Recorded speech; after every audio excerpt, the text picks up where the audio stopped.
So now that you have your image imported into Autodesk Sketchbook, what we're going to start doing now is actually creating our image using the charcoal style.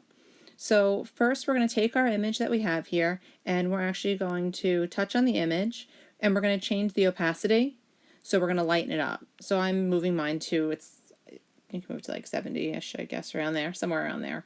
All right, and then what you're going to do is you'll create a new sketch layer. So I don't need to create a sketch layer because I already started working on my image. So I'm going to unhide what I drew. So I started working on this exhaust pipe over here. This is what my image looks like without the photo underneath it, which eventually when you submit your image, it's just going to be your drawing. All right, so now I'm going to make them both visible. All right, it helps a lot if you kind of pinch your image to make it a little bit larger so you can see some more details. The tools that I'm using, I'm going to make sure also that I'm switching. I'm on, the blue line is around my sketch layer I want to draw on. For the tools, I'm going to be using this pastel one. It's just the same one that you used for your value scales that you did before. All right, again, we have the size right over here that you can change, and then we have the flow. Remember, the flow, the higher the number, the darker it is. When you go over your charcoal, it gets darker, just like actual charcoal, and yes, it smears kind of. All right, and then with your flow, if you lighten up the flow, it's going to be lighter, and you can keep going over it to get it darker if you want to, but as you move to the lighter values, it takes a lot more layers. All right, but you want to be able to create all those values easily, and you can using this method.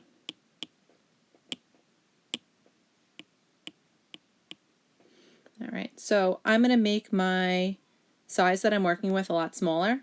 All right, and my flow, I don't always make it that dark. For the background areas I do, but for the main part that I'm working, only in smaller areas I work on it in that manner.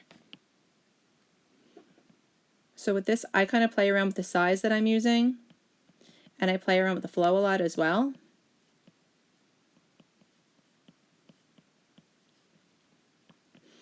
Everything eventually, except for maybe if you have some really, really white highlights, you'd be using this charcoal technique on.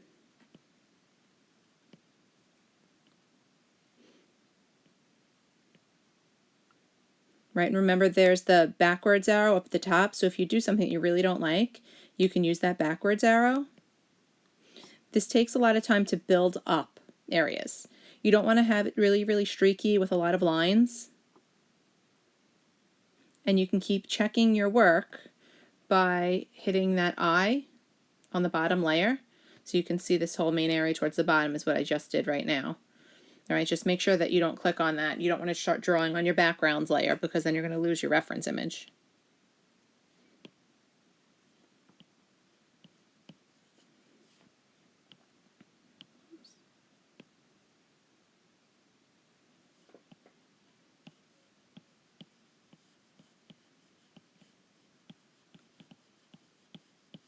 If you feel like it gets streaky, the lower the opacity, it will create like lighter layers, and you can kind of go over them a bunch of times if you need to.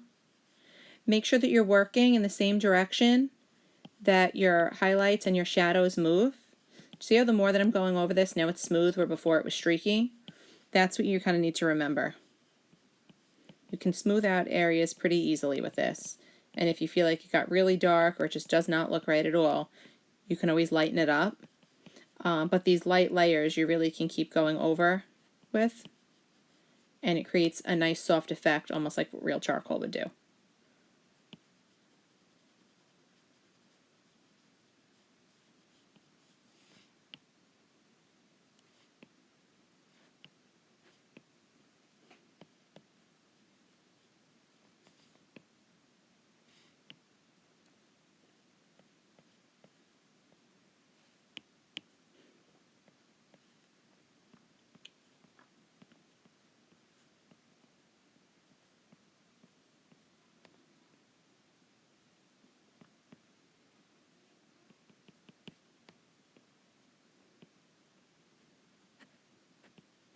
All right, so you're really going to have to take your time with this.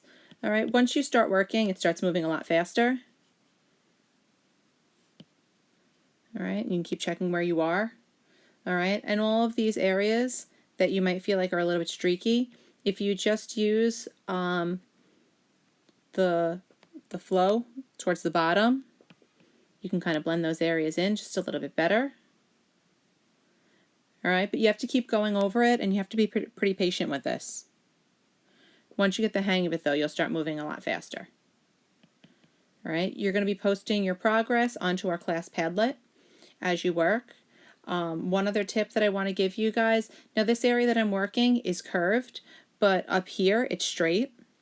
And you want to make sure that your edges are nice and neat and clean. So what you actually can do is you can take I have my background here towards the top, see this area? So if I'm going right up against where that exhaust pipe meets like the darker area, the background, and I want to straighten out that line, what I could do is go into my draw styles, the shape tools, and I'm going to go into this line. And this is going to help me create a straight line. See how that made it perfectly straight right there?